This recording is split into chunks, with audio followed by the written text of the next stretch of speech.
doctor Manuel es doctor en biotecnología por la Universidad Autónoma Metropolitana en la Ciudad de México. Se interesa en la ingeniería de bioprocesos ambientales, en la remediación de cuerpos de agua contaminadas con tóxicos en cuerpos de agua y zonas marginadas, el desarrollo de procesos biotecnológicos para recuperar la soberanía alimentaria, también es un foro actual de su trabajo. Los estudios del doctor Manuel se centran en un enfoque interdisciplinario, derechos humanos y biotecnología. Trabaja para el Consejo Nacional de Humanidades, Ciencias y Tecnologías de México, CONACYT, en la Universidad Autónoma de San Luis Potosí. Es miembro del núcleo básico de la Maestría de Derechos Humanos de la UASLP y del equipo del proyecto ProHuman BioLaw de la Comisión Europea Erasmus. Su producción científica se puede resumir así en general en una patente otorgada, 51 artículos en revistas indexadas en JCR, 9 capítulos de libros, 12 artículos en revistas de divulgación, 86 ponencias en congresos y seminarios nacionales e internacionales, 6 proyectos financiados dirigidos, 24 estudiantes de licenciatura y posgrado dirigidos y graduados. Actualmente es miembro del Sistema Nacional de Investigadores desde el 2012, se encuentra en el nivel 2 del 2023 al 2027, es miembro honorífico del CI de Quintana Roo desde el 2013. Miembro del CI San Luis Potosí del 2022 al 2025 y recibió la mención honorífica del Premio Alfredo Sánchez Marroquín a las mejores tesis de doctorado en biotecnología por la Sociedad Mexicana de Biotecnología y Bioingeniería en el 2013. Recibió la medalla al mérito universitario por la UAM en 2 ocasiones, en 2007 y 2012, y actualmente es subsecretario de la SMBB desde el 2022 al 2024. Y para mí es un honor presentarlo con la charla que nos dará en este momento de todo lo que ha estado trabajando relacionado con la biotecnología y la sociedad, emergencia ante problemas ambientales. Adelante, doctor. Pues bien, es un verdadero privilegio estar con ustedes, con este importante centro de investigación a nivel nacional, que es un líder referente en innovación, que es un tema que nos viene muy bien, ¿no? ¿Por qué? Porque nosotros como sociedad, al final de cuentas todos somos parte de esa sociedad. Tenemos que tener herramientas que nos permitan lidiar pues con la cantidad de problemáticas que se nos aparecen. Y nosotros como biotecnólogos, que somos bastantes, creemos que podemos aportar un poco un granito de arena. Y digo un poco un granito de arena porque en realidad los problemas ambientales suelen ser de emergencia, que nos aparecen. Y generalmente no tenemos una manera eficiente a veces de contender con ellos. Bueno, la ciencia y la tecnología lo que intenta es contender con ellos. Les voy a presentar un par de posibilidades de lo que nosotros hemos hecho, hemos desarrollado en esa interdisciplina que tenemos entre las ciencias sociales o los derechos humanos y la biotecnología. Bueno, mi perfil es más o menos raro porque yo soy un biotecnólogo que trabajo, como dice ahí, en la maestría en Derechos Humanos de la Facultad de Derecho de la Universidad Autónoma de San Luis Potosí. Y por ejemplo, les voy a platicar un trabajo que desarrollamos que es acerca de glifosato seguro, de ciencia y cientificismo. Pues primero voy a plantear un problema emergente global. Esto está bastante trabajado porque resulta ser que nunca como ahora la biotecnología ha tenido cambios en su desarrollo que están impactando a la entidad constitutiva de la vida humana. O sea, nunca habíamos tenido tanta capacidad tecnológica para modificar tanto al ser humano. Y ni siquiera, no solo a su entorno o al ambiente, sino al propio ser humano. Y esto pues te lleva a una repercusión probablemente que no es comparable a ninguna otra de las conquistas científicas. Les platico eso porque trabajamos en un proyecto que se llama Bioderecho y que tiene que ver con la protección de los derechos humanos, pero utilizando a la biotecnología, pero utilizándola ¿cómo? Lo que pasa es que es necesario preguntarse si frente al creciente poder de intervención de la ciencia en la vida humana, todo lo que es técnicamente posible es lo que nosotros somos, ¿no? Básicamente, somos como muy técnicamente posibles y buscamos eso. Somos productivistas y eso es genial porque potencializamos nuestro trabajo y la tecnología asociada, ¿no? Sin embargo, también hay que revisar si todo lo que técnicamente es posible es éticamente aceptable. Y ese es otro ámbito que tiene que ver no tanto con la ciencia, sino con la filosofía. Y una vez que eso sea éticamente aceptable, y si lo es o tiene un rango, en qué rango es aceptable, entonces estamos dentro de los límites jurídicos. Como ven, los biotecnólogos pues tenemos una importancia, digamos, en esta incidencia que tiene que ver con revisar inclusive hasta leyes. Entonces, regresando un poquito, ¿qué es la ciencia? Les pido unos segundos para que den una definición personal de qué es la ciencia.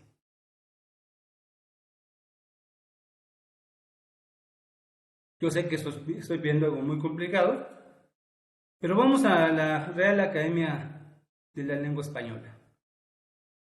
Conjunto de conocimientos obtenidos mediante la observación y el razonamiento sistemáticamente estructurados y de los que se deducen principios y leyes generales con capacidad predictiva comprobables experimentalmente. Entonces, dentro de esas palabras clave se puede advertir que la capacidad predictiva, repito, la capacidad predictiva es un elemento que ha dotado al ser humano de una manera de enfrentarse a los elementos naturales, a otros animales y a otros seres humanos. Es que desde cuando el primer ser humano usó alguna herramienta y pudo con ello pegarle a un pajarito o a un animal, hasta el casi milagro de diseñar, procesar y manufacturar la vacuna anti-COVID en un tiempo récord, que si no me recuerdo fueron 9 meses, el saber humano ha fructificado en complejos artificios, en objetos, en máquinas que han dotado de la potencialidad para hacer su vida más segura y cómoda. En este tipo de razonamientos y evidencias se fundamenta el prestigio que la ciencia tiene entre la sociedad actual y en la historia reportada desde el oscurantismo medieval. Es decir, la ciencia en sí tiene una potencialidad para ayudar al ser humano, pero no solo la ciencia, sino el prestigio de la ciencia. El prestigio de lo que nosotros consideramos como sociedad, la importancia de la ciencia. Pero recordemos que los grupos humanos viven en ambientes limitados. Estrictamente, desde el punto de vista ecológico, hay un sistema limitado que tiene recursos limitados. Y entonces, diferentes grupos humanos han establecido históricamente estados de guerra por asegurar los recursos. Y claro que la ciencia ahí juega un papel fundamental. Pero no solo en la guerra, el conocimiento científico ha definido periodos de la historia y de la sociedad, sino también en tiempos de lo que llamamos civilidad y política. Y aquí tenemos el ejemplo de cuando las potencias empezaron a disputar las vacunas anti-COVID, ¿no? Y los primeros que tenían sus vacunas pues eran los que favorecían a su gente. ¿Y por qué? Pues porque había una potencialidad tecnológica, particularmente biotecnológica. Cuando algunos grupos de poder toman algunos elementos y solo algunos de la ciencia y los emplean para sus decisiones, para que sus decisiones tengan olor a ciencia, se está ante una postura reduccionista y parcial, que niega la esencia de la misma ciencia. Se utiliza parcialmente con la idea de validar su discurso, eso es el llamado cientificismo. Y es importante decir que cientificismo no es lo mismo que ciencia, de hecho es uno de sus opuestos. ¿Por qué? Porque la ciencia es amplia, ¿no? La ciencia busca toda la evidencia que se pueda obtener para dar alguna conclusión. El cientificismo lo que hace es que algunos grupos de poder, algunos, pues vamos a decir, tomadores de decisión, políticos, lo que ustedes consideren, solamente ven lo que les conviene a su discurso. ¿Y todo esto por qué lo platico? No, porque tiene que ver con el siguiente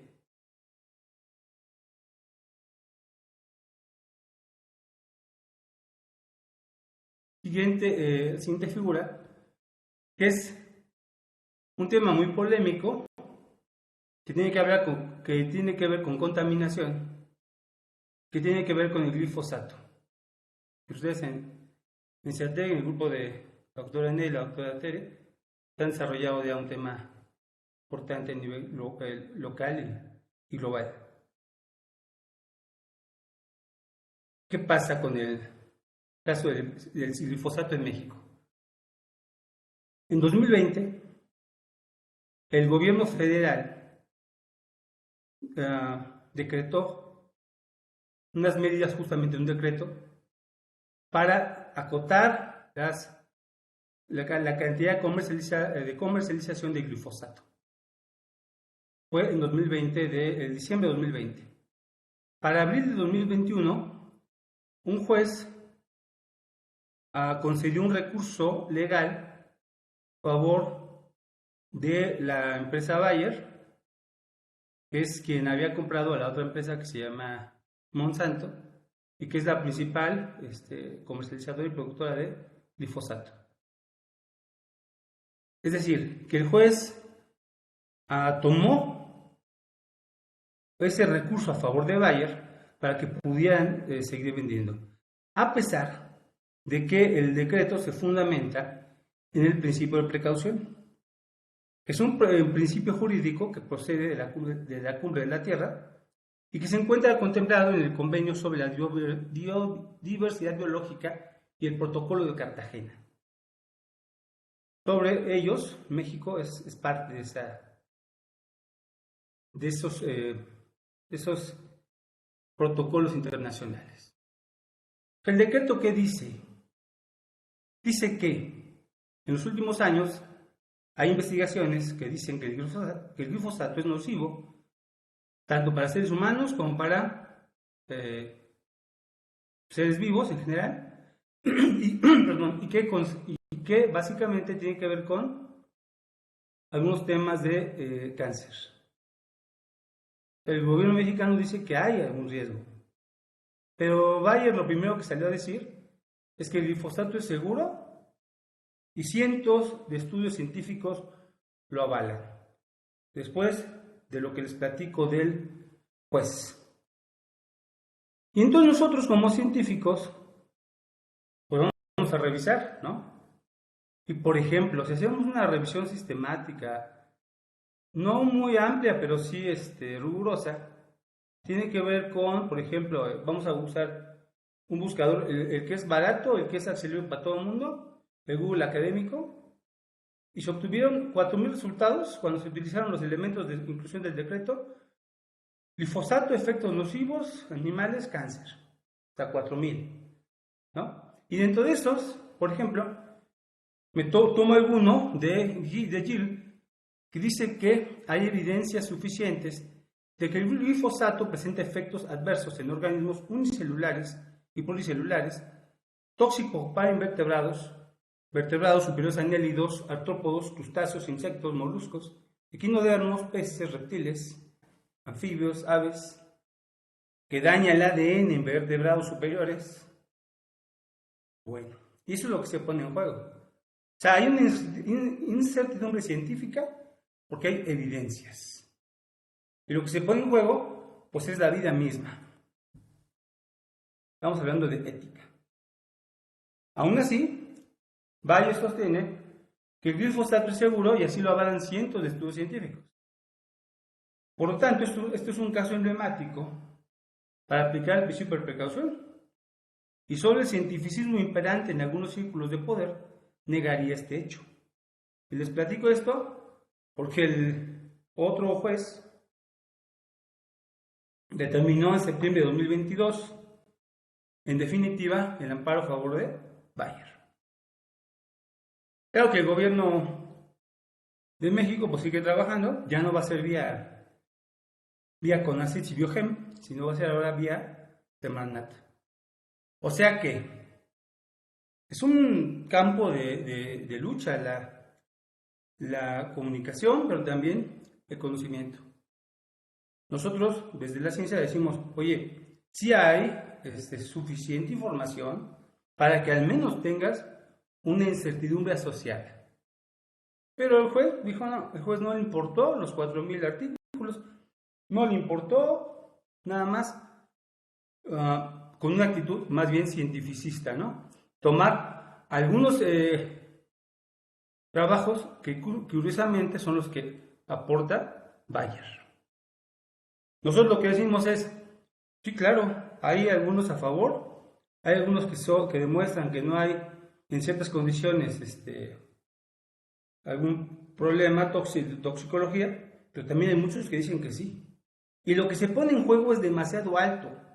Pues por eso es importante pues recordar, ¿no? que estamos en una lucha y un terreno finalmente en los que los científicos estamos pues involucrados. Y esto pues sigue. Esto seguimos este proceso, seguimos luchando al final de cuentas. Esto es un poco la mala noticia, digamos, en la primera parte del trabajo, que es un problema global. Glifosato, que en el caso de México, ni siquiera el gobierno federal ha podido ganarle a la multimillonaria Bayer, ¿no? O sea, no está fácil. Ni aunque tengas un gobierno que diga que no quiere glifosato, ni así. Porque es muy poderoso lo que está aquí en juego. Mucho dinero, pues. Mucha convicción de un productivismo agrícola, que también es bien discutible y que podríamos discutir y que hemos estado en muchos foros discutiendo. Yo mismo tengo mis observaciones a la capacidad agroecológica de México, pero ese es otro tema. Lo que aquí estamos diciendo es un juez que dice, está ignorando al principio de precaución. Y eso no se nos puede olvidar, ¿no? Entonces, eso es en lo global. Ahora me gustaría plantearles otra manera en lo que los científicos trabajamos en temas ambientales emergentes de nuevo y en una pequeña localidad, ¿no? O sea, no nada más es los temas globales, sino también los temas locales que tienen que ver con algunos lugares que tienen problemas de salud ambiental. Rápidamente diré que la insuficiencia renal crónica pues es una condición que afecta la estructura y el funcionamiento de los riñones y que lamentablemente en su etapa final es una enfermedad catastrófica y pues implica la muerte de los pacientes. En los casos de los países desarrollados, básicamente la etiología o la causa suele ser pues que tengas antecedentes de diabetes, de hipertensión arterial y de otro tipo de comorbilidades, ¿no? Pero en lugares, países no desarrollados, pues también hay un montón de veces que la gente está muriendo y que no necesariamente se asocian siempre a estas comorbilidades. Lo que se ha conocido es, por ejemplo, en Sri Lanka o en América Central, que está asociado a que hay gente que está teniendo IRC, o sea, insuficiencia renal crónica, cuando está en lugares donde hay muchos agrotóxicos, ¿no? O que van asociados generalmente a metales pesados, como cadmio, mercurio, plomo y platino. Y nosotros entonces, con esa información, pues les cuento una historia de un lugar del sur de Veracruz que se llama Tierra Blanca. Y Tierra Blanca es un reto epidémico debido a que la mortalidad relacionada al RCD es de 57 por cada 100.000 habitantes. Comparado con el país, pues es de 1 por cada 100.000, es decir, es 57 veces más alto que a nivel nacional. Y si ustedes se meten ahí a revisar las noticias, pues va a haber un montón de problemas lamentables y de noticias feas al respecto. ¿Y qué dicen las autoridades, no? Como las autoridades seguramente revisaron el Google académico y vieron a lo mejor que la diabetes y los refrescos y que no tomas Coca-Cola, no sé qué, pues tómala, ¿no? O sea, esa es la razón única casi. Pero no revisan, digamos, otras causalidades que el lugar pueda tener, ¿no? Entonces el presidente municipal, por ejemplo, dijo, pues es que tenemos tanto IRC porque la gente toma muchos refrescos. Y además están con obesidad y con diabetes. Y sí tiene razón. O sea, en México, en general, ese es un problema. Pero no explica por qué en Tierra Blanca la gente tiene tantos problemas, 57 veces más que el resto del país, ¿no? O sea, otra vez estamos hablando de una postura cientificista. Entonces, por ejemplo, para no darles muchos datos, lo que les puedo decir es que aunque hay mucha diabetes y mucha muerte, de todas maneras están muriendo mucho más personas que tienen IRC proporcionalmente a los que tienen diabetes. Entonces eso como que no cuadra bien, ¿no? Luego, sí es cierto que hay mucho refresco, o se toma mucho, pero no más en otros lugares del país. También se hablaba de que porque había mucho calor, ¿no? Entonces están deshidratados y esa es la IRC. Pues sí, pero la temperatura promedio de Tierra Blanca es 27 grados centígrados y un 42% de humedad. Hay lugares, por ejemplo, Candelaria de Campecho, Pungarabato Guerrero, del Nayarit, que tienen altas temperaturas más altas y más altas humedades. Sin embargo, no tienen ese problema. Es decir, que tampoco la temperatura explica ni el refresco ni la temperatura. Lo que sí hay que revisar es que Tierra Blanca es un lugar cañero donde sí utilizan pues pesticidas y fertilizantes y diferentes agroquímicos que tienen, entre otras cosas, metales pesados. También hay que revisar, y eso, bueno, hasta esto pues es lo que se sabe, se tiene referencias históricas. Nosotros, ¿qué hicimos en este lugar? Faltaba un elemento que no se había sido considerado, que era la presencia de hidrocarburos, ¿no? Entonces, nosotros revisamos en 2018 si en los pozos de agua de Tierra Blanca había trazas de hidrocarburos. Y como ustedes pueden ver en la imagen, pues hay unos bastante fuertes de ppm. Este es un trabajo del que el primer autor fue en su tesis de maestría fue Sergio Valdivia, que ahora trabaja en el CIATEG, lo cual me da mucho gusto. Entonces en este trabajo, él es de Tierra Blanca justamente, y vean ustedes, ¿no? Cuando revisamos esta tabla y otras que sacamos, aquí nada más estoy poniendo un ejemplo. Lo primero que yo empecé a buscar fue de dónde carajo salen esos hidrocarburos. Entonces me fui a hacer historiografía y resulta ser que en Tierra Blanca estaban los talleres donde se lavaban las máquinas de los trenes. Porque Tierra Blanca en su historia era un lugar de trenes. Empezó como una estación de trenes. Era muy importante porque tenía conexión tanto al sur como al centro. Y entonces ahí lavaban con hidrocarburos los motores, ¿no? Entonces yo dije, bueno, desde ahí. Y esa fue mi explicación durante algunos años. Debo decir que hoy ya no es mi explicación, porque yo hoy sé, otra vez, la emergencia nos aparece antes de que uno tenga la capacidad de saber, inclusive, que ahí hay un pozo que desarrollaron y que utilizaron técnicas de fracking, ¿no? O sea, el fracking entonces es inyectar algunos vapores, terminan por contaminar los mantos freáticos con hidrocarburos. Yo no lo puedo afirmar, pero en este momento sería mucho más sólida esa hipótesis, ¿no? De que por qué hidrocarburos. Como otra vez es un problema que pues, tenemos que seguir resolviendo, lo único que sí quedó claro es que no era solamente una cuestión de que la gente tomaba mucho refresco, sino que tenían pues muchos problemas asociados en lo que llamamos nosotros la tormenta perfecta para esta enfermedad en el lugar.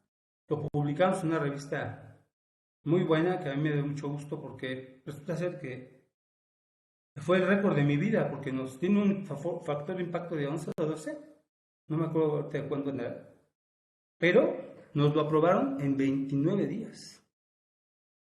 ¿Y por qué? Pues porque planteamos, o sea, yo ahí me di cuenta, es que no era por nosotros, era porque el tema pues era muy importante, ¿no? Esto yo lo pensé en su momento, nosotros el grupo de trabajo lo pensamos, como darle una herramienta a la sociedad de Tierra Blanca para contestarle al cientificismo imperante de que no era solamente por el refresco. Porque tú ibas con el médico y te decía, es que estás tomando mucho refresco. En las escuelas a los niños, es que es porque ustedes tienen tomando mucho refresco. Y resulta ser que ahí en ese lugar todo el mundo tiene un enfermo con IRCD y la mayoría tiene un amigo o un enfermo que murió de esa causa. También me parecía, la verdad, me parecía indignante. Y por eso trabajamos en dar este documento que era, para mí, una especie como de, sí, un documento arma que algún día la sociedad pudiera utilizarlo, ¿no? ¿Y qué ha pasado? Pues que después nosotros hicimos una publicación de este artículo en inglés, ¿verdad? Lo pusimos en español y lo mandamos a un portal de divulgación que ustedes pueden encontrarlo así, poniéndole algo así como Tierra Blanca y estos números, ¿no? De Renal o tal vez mi apellido, Lizardi, y les va a aparecer. Bueno, fíjense la importancia de divulgar, que a partir de eso, de ese documento en español de divulgación, y no este artículo, sino el de español fue el que fue utilizado, resulta ser que una comisión de salud del Congreso de la Unión emitió un exhorto al gobierno de Veracruz y a los gobiernos locales y a la Secretaría para tomar en cuenta y se fundamentaron básicamente en este artículo que tiene 12 acciones precautorias. Otra vez el principio de precaución. O sea, dijimos nosotros qué había que hacer, cuál era lo que nosotros pensábamos. Hoy, después de esos 5 años, yo la verdad es que tengo otras ideas de cómo resolverlo, pero aquí lo importante, por lo menos, es como científico, es que digo, bueno, por lo menos una vez que hicimos la divulgación, entonces sí llegó, sí rompimos un poquito la cápsula de que lo tenemos en inglés, de que esto nada más lo leen, pues una cantidad de personas del mundo, pero no llega a ver cómo le sirve esto a la gente, ¿no? De Tierra Blanca.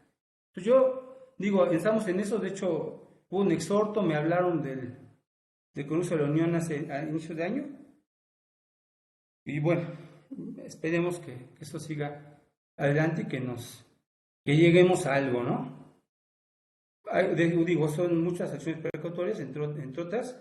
Alguna de ellas que se propuso fue cerrar de plano 8 de los 10 pozos. Y alguien puede decir, bueno, ¿y eso cómo lo resolvemos? Pues es otro nivel de estructura que había que pensar. Porque, bueno, entonces que seguimos tomando esa agua o cómo. No, yo lo que digo es, pues hay que hacer muchas otras pruebas y entonces trabajemos con seriedad al respecto, ¿no? ¿Qué podemos hacer como biotecnólogos?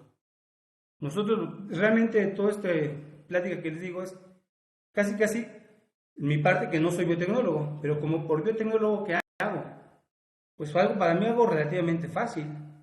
Tenemos bioreactores y podemos degradar fácilmente hidrocarburos. O sea, quitando asfaltenos, nosotros tenemos un stock de microorganismos que pueden degradar casi lo que tengas y lo que quieras, lo que tengas enfrente, ¿no? Hemos desarrollado como 20 años de trabajo, sí, como 20 años, con este tipo de microorganismos. O sea, es una tecnología madura donde nosotros sabemos contener con ello. Y además, presumiendo, nosotros no utilizamos organismos genéticamente modificados. Solamente utilizamos organismos nativos.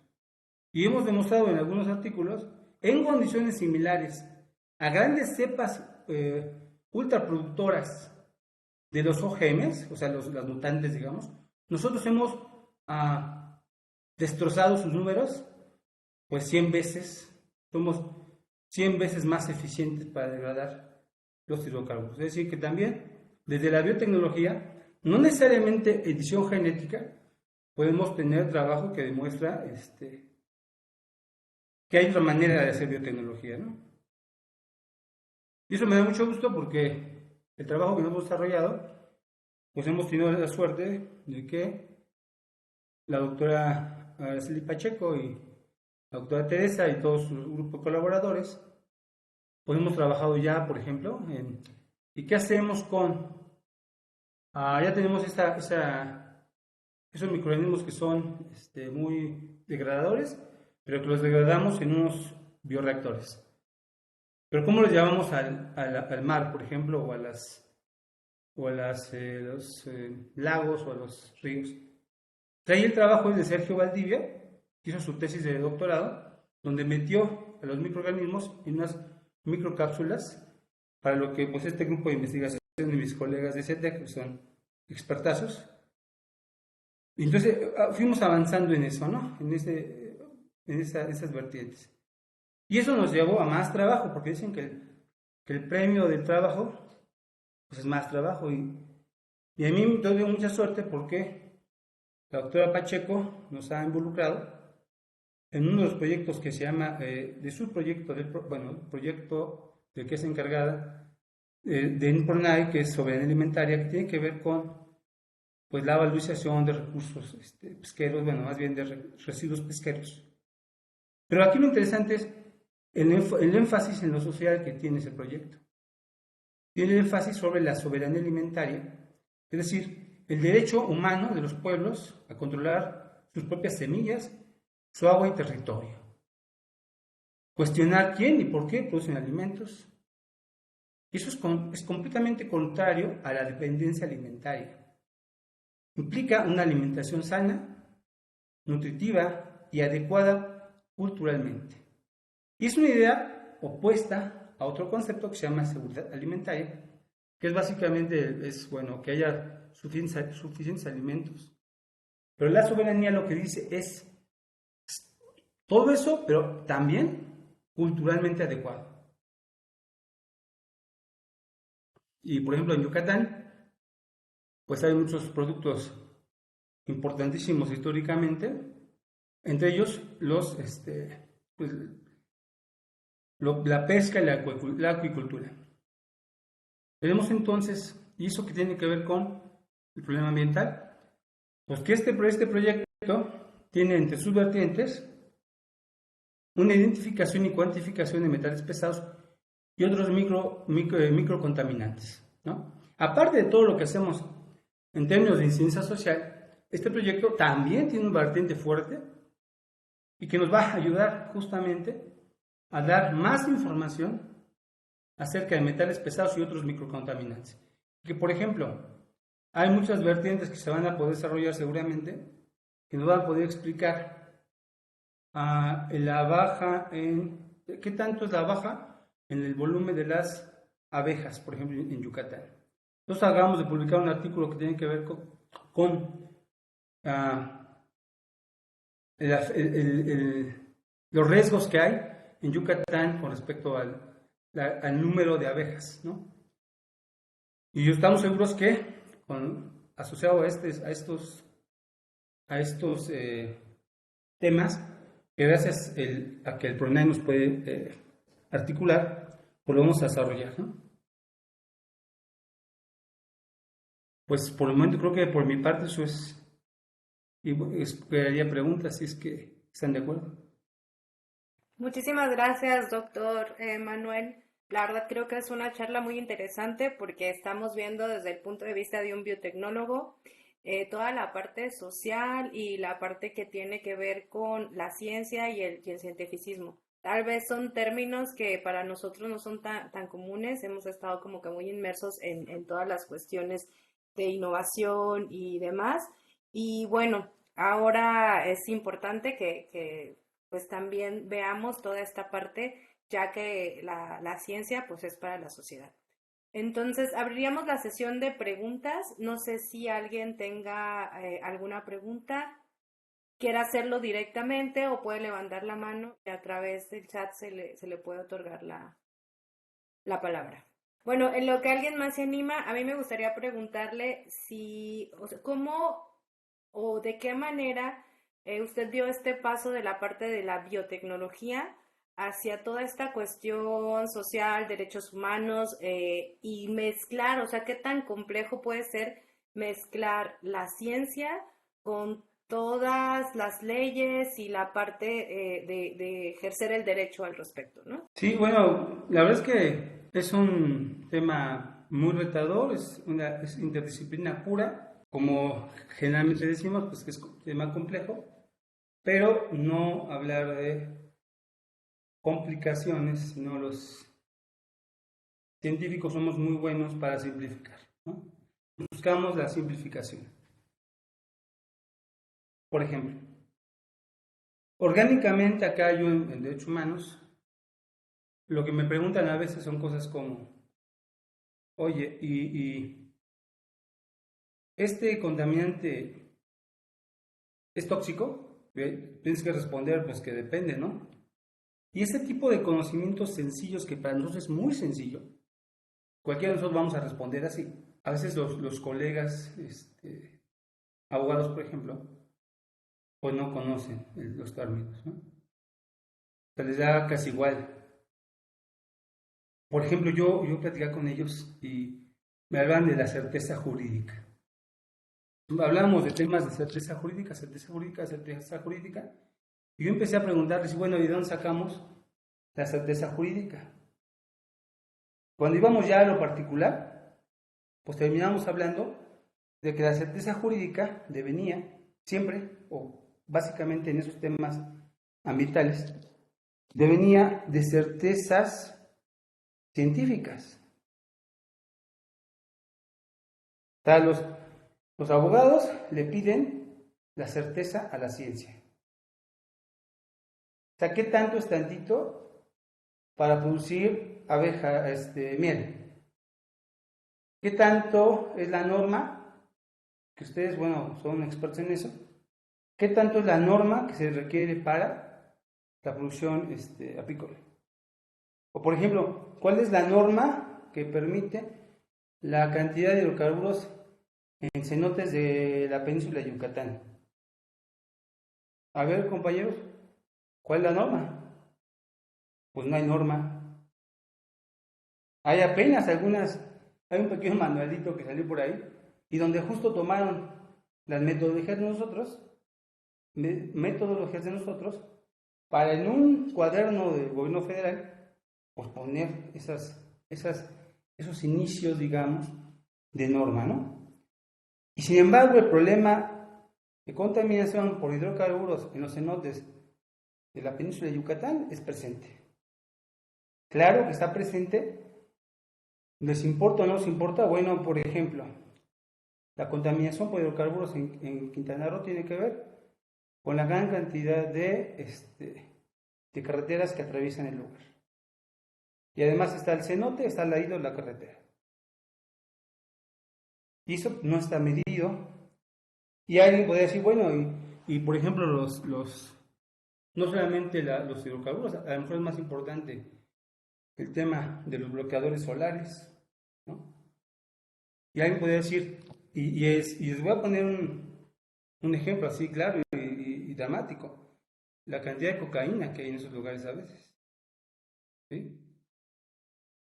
Todos esos temas son los que las leyes a veces no saben contender con eso. Es decir, ¿eso de dónde viene?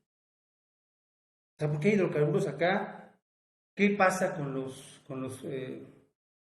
pesticidas en esos lugares?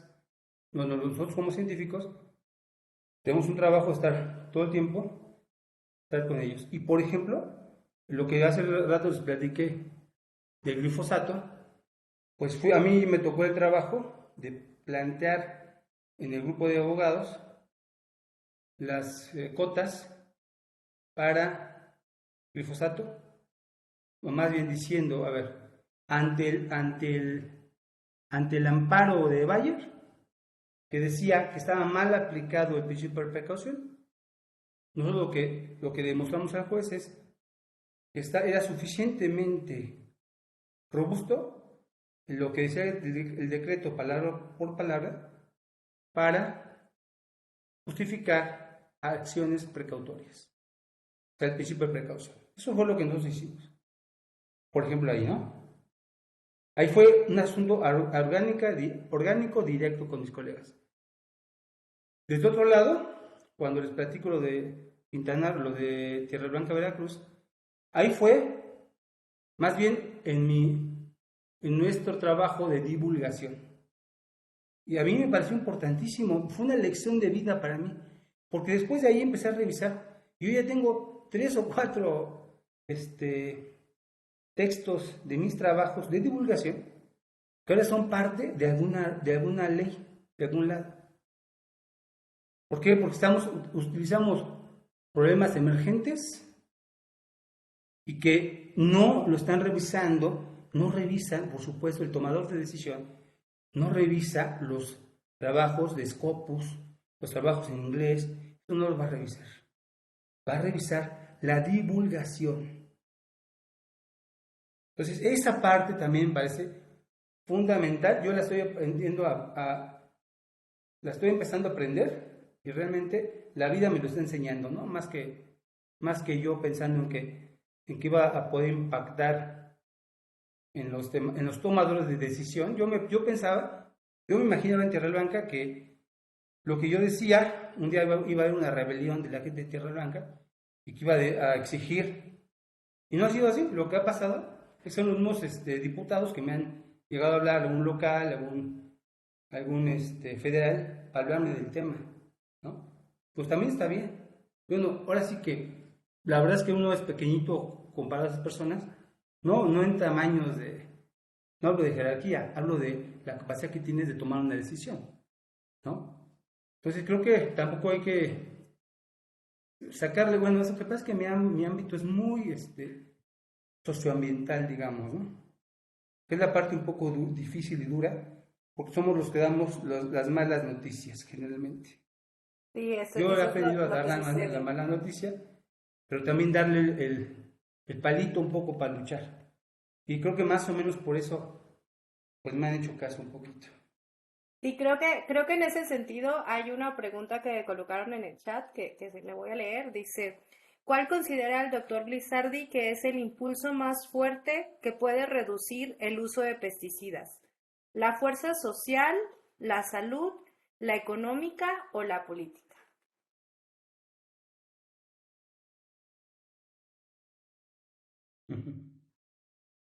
Ya, pesticidas.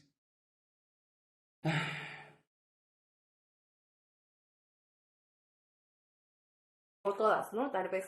Yo creo que todas, pero fundamentalmente creo yo, tiene que ver con una alianza de la fuerza social y la fuerza política. Porque creo que el ejemplo claro es el asunto del glifosato, ¿no? O sea, el asunto del glifosato es, o sea, ¿qué más queremos que un decreto federal? Sin embargo, hay una gran oposición de una empresa. ¿Qué es lo que no hay que olvidar? O sea, el decreto Es el gobierno federal con Cibiogems, con ACID. Y quien está pidiendo un amparo es Bayer, la Monsanto Bayer, ¿no? Que Bayer devoró a Monsanto hace unos años. Y en esa lucha de dos trenes, gobierno federal, la empresa, ganó la empresa. Ahora la pregunta es, ¿y por qué ganó? Nos podemos ir a lo leguleyo, ¿no? O sea, nos vamos a que un juez, bueno, dos jueces le dieron la razón a Bayer. A mí hasta el momento, a mí no me vas a poder quitar de la mente que está mal lo que dijeron los jueces. ¿Por qué? Porque los jueces dicen que no está bien aplicado el principio de precaución, es lo que dijo el último juez, el definitivo, el de septiembre de 2022, ¿no? Y yo lo que digo es, nosotros le enseñamos una carpeta con documentación de que era suficiente incertidumbre científica y que estaba afectando a tantas personas. Entonces, ¿qué es lo que yo creo que pasaría aquí? Más bien, lo que creo que faltaría, pues sería que socialmente estuviéramos más involucrados en una convicción en contra del glifosato. Y último comentario, lo que me dice la doctora Ana, que muchas gracias, doctora Ana. Fíjate que lo que yo he aprendido acá en Derechos Humanos, yo trabajo en la Facultad de Derecho, en la maestría en Derechos Humanos, y lo que he aprendido a través de lo que hemos trabajado con diferentes luchas, que podíamos platicar otras luchas, peores que unas donde hay gente muerta, hay gente en la cárcel. Lo que te podría decir, Ana, es que siempre es la lucha social.